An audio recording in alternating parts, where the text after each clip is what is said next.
Hi everyone, I thought I would do a long overdue IVF update. And yeah, that's why I say try, because I've got my kittens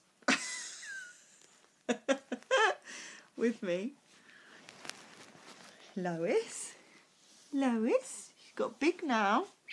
She can be cuddly, but it's got to be on her own terms. But she's in the middle of fighting her brother at the moment. But this is Lois. And, oh, come here, boy. This is Cleveland. Also a lot bigger. He's almost like a big cat. But he's very cuddly. You can put him in any position and he'll stay. Because he just likes to have a cuddle. Although, again, he wants to fight with his sister. Yeah, apologies if I have to move the iPad. Yeah, both very good. But, yeah, like to walk in front of the camera when I'm filming. So I've done it a couple of times and I'm hoping that I can get through this video now. Oh, what was that? Yeah, with regards to IVF and everything, as you guys know, I was tested for certain hidden infections. Oh, she's trying to climb on it. Certain hidden infections, and I had to go ahead and start antibiotics for Gardnerella, I think it's called. Unri plasma, and I went to my consultant who is taking my tubes out, and I asked him for what he thought about the results, and I had them on my iPad, and I showed him what they sent me back, and he said, oh, he was scratching his head looking through. And he came across one of them and he said, you actually have chlamydia. And I said, what? I said, I thought I only had Unri plasma, which is a form of chlamydia in the chlamydia family, but it's different. And that's my letter. And Gardnerella. And he said, no, it says that I've got chlamydia as well as Unri plasma and Gardnerella. Put them all below. So that was great. So, yes, I've had chlamydia for what could be many, many years, because considering I've had cervical swabs each time I've done IVF, many times over, as procedure and protocol before being put forward for your IVF, they never picked up the chlamydia. It was only through sending a sample of my TMI, of my menstrual cycle, to the clinic called Serum in Athens, where they tested the DNA to see any infections, and it's come up there rather than the swabs. So it could be the cause of my blocked tubes, why they've been blocked for so long. But it also could be the fact that I've had my bowel removed, but now I don't know for sure that it is because my bowel has been removed. So it could have been the chlamydia being undetected for so many years, and where the hell am I going to get that from anyway? Because I'm not the sort of person that I've not really got a high sex drive, and I've never been someone to have one night stands, and it's a sexually transmitted disease. So for me, that's like, if I was the sort of person that was confident and was able to go and be with different people, then yeah, I'd put my hands up and say that I could have caught that from someone. But I really don't know how, and I feel a little bit dirty now to think that I've got that, and where's it come from, and how long have I had it, and what's the cause, what's it caused. But anyway, all of that aside, I've had my week's dose of antibiotics for the Gardnerella, and that was fine really. So I had that, and that was to take twice a day, every 12 hours. So I did it kind of 9 in the morning and 9 in the evening, and that was for a week, and that was fine. And I've now, with Zav as well, we both are treating chlamydia and all the other things with another set of antibiotics, one of which is called something beginning with A. I can never pronounce it, but I know that there's two that I have to do alongside each other. And the second one is doxycycline. That made me throw up. But that's another story. I actually, it says that you're not supposed to have it at the same time as milk, and you're supposed to take it on an empty stomach. And in the evening, I had it,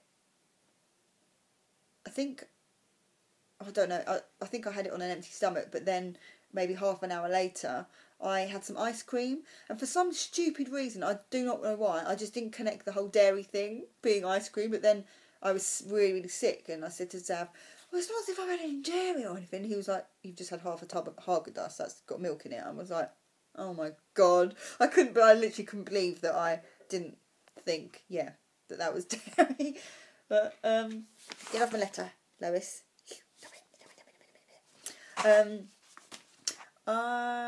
So I'm in the middle of treating that. We're probably like a week in or something, and we don't finish the course until around the 16th of December, and we wanted to get it Christmas out of the way before Christmas, because otherwise we won't be able to drink during Christmas, which will be a little bit so apart from throwing up after the first one of the doses of the tablets, I think it was like 3 days in or something, and it was an evening tablet, but I was so violently sick, it was so bad, I was like, I just don't understand, so stupid. So hopefully by the middle of December I won't have any more infections or anything like that. To be fair, like, if you guys remember, I said I had really high NK cells and cytokines, which are the antibodies in your body that fight off infections like colds. And if you've got higher infections in the body, then there'll be more of these antibodies. And obviously, if I've had the chlamydia and the other infections for so long, that obviously those levels are going to be higher, because they're going to be continually trying to fight it off. So I'm hoping that once these infections have gone, everything will start to drop. And these antibodies also fight off, I've mentioned it before, but they also fight off embryos, because they think it's a foreign body. So it could be the cause of my miscarriages and... Hello. Could be the cause of my miscarriages and everything, so who knows? Who knows? So that's that. So that's kind of a new update. As for IVF, I was waiting to find my appointment to have my tubes taken out. And like I say, I went to my appointment and told him all about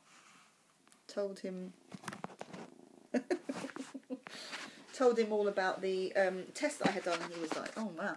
He actually said, yes, the test that you had done on your menstrual cycle is actually a better test than the swabs that they generally do, because it's just higher up in the tract, and sometimes these infections can just be much higher and undetectable that way than just a swab in your cervix, which I guess makes sense. And he said if we had the money to do that here, at the hospital he was talking about, I'm sorry if this is distracting. They would do it there instead of the swabs, but they don't have it in, so he's about to pounce.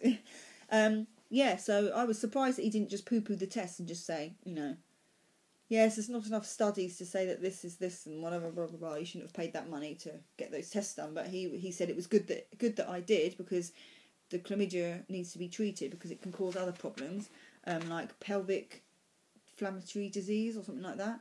And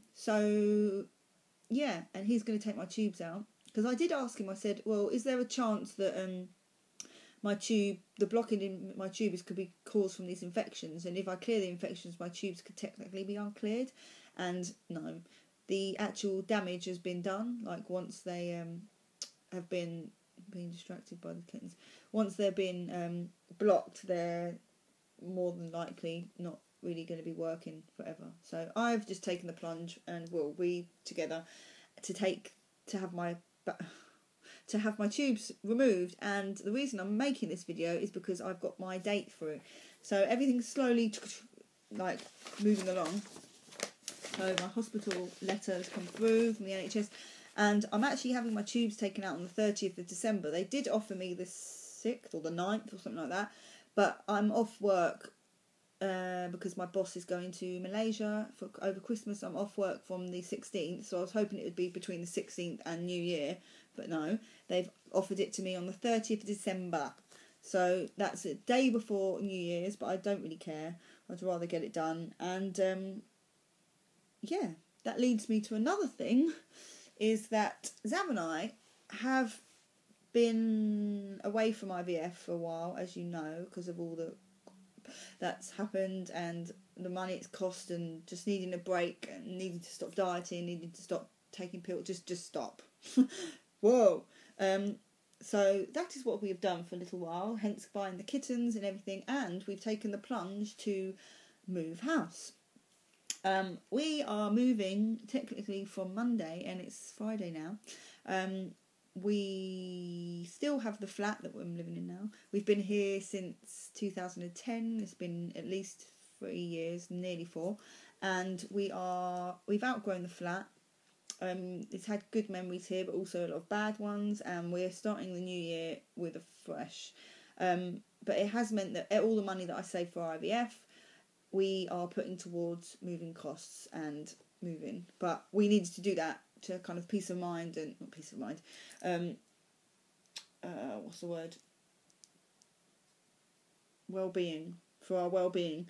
And health, because it was just getting ridiculous. Like, our relationship is always really tight, but we were just getting annoyed with hearing about it, talking about it, and just not being us and not doing things that we like to do as people. You know, that isn't TTCing and being on Facebook 24/7, talking to people all the time, and you know, just needed to take a step back. Yes, so we're moving from a 2-bedroom flat, which, with the kittens, we wouldn't have been able to stay here because they're just quite a whirlwind, and more space for them as well. From a 2-bedroom flat, we're moving into a 3-bedroom house. There's 3 rooms upstairs, 2 double rooms and 1 single room, and then downstairs, and that's what we're paying for. But downstairs there's actually a study and a reception room, so it's like going to be big for us. Haven't I? Going to be like, ooh, little ants in this big house. So we're moving Monday. I'm moving the cats over, and then slowly, so they can get used to the house. And we're going to sleep on an inflatable bed, because this bed here that I'm sitting on right now is going to be thrown away, and that's another story now. So I'm moving on Monday, moving the cats anyway, and we're going to move over slowly, and we don't have to leave here until the 25th of December. So we've got a month to move. And we've got the keys to the new place on Monday. So that's that. I will insert some pictures of our new empty house here. So this is our front room where our sofas and our TV will be. It's been recarpeted and painted at the moment. And the other half of the front room will be where the dining room table is, where we can eat and put some sideboards and things. And we've got a study that leads off to the front room and the front door where the reception room is, and behind me would be where the kitchen goes. In the kitchen room there's a toilet as well, and a tumble dryer and dishwasher, fridge, freezer and everything like that, and also a toilet and a cat flap, but I'll show you upstairs once we've moved in another video. And the next thing is, actually I might go into another video.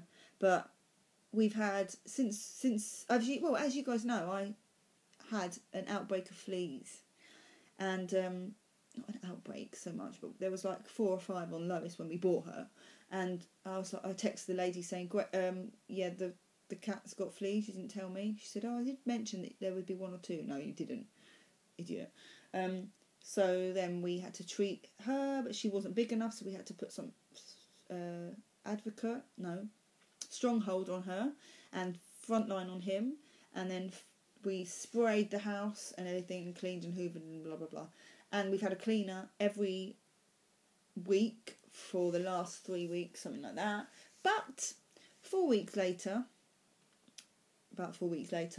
holding Lois like on Tuesday, and find another flea on her, a big adult one. So obviously I'm like, ah! So I don't know what's happened there. Obviously she's had the treatment, and any fleas that were on her would have died, but at the time there would have been eggs around that either turned into because there's certain stages of fleas that you can't kill, and those must have been in the carpet, and then as people walk around they start to hatch and turn into big adult fleas, and then land on your cat again. But it was quite dozy. It was like round her face where the short hair is, and they're supposed to be like really quick and hide into the larger hair. But yeah, we saw it on her face, and I was able to get it out.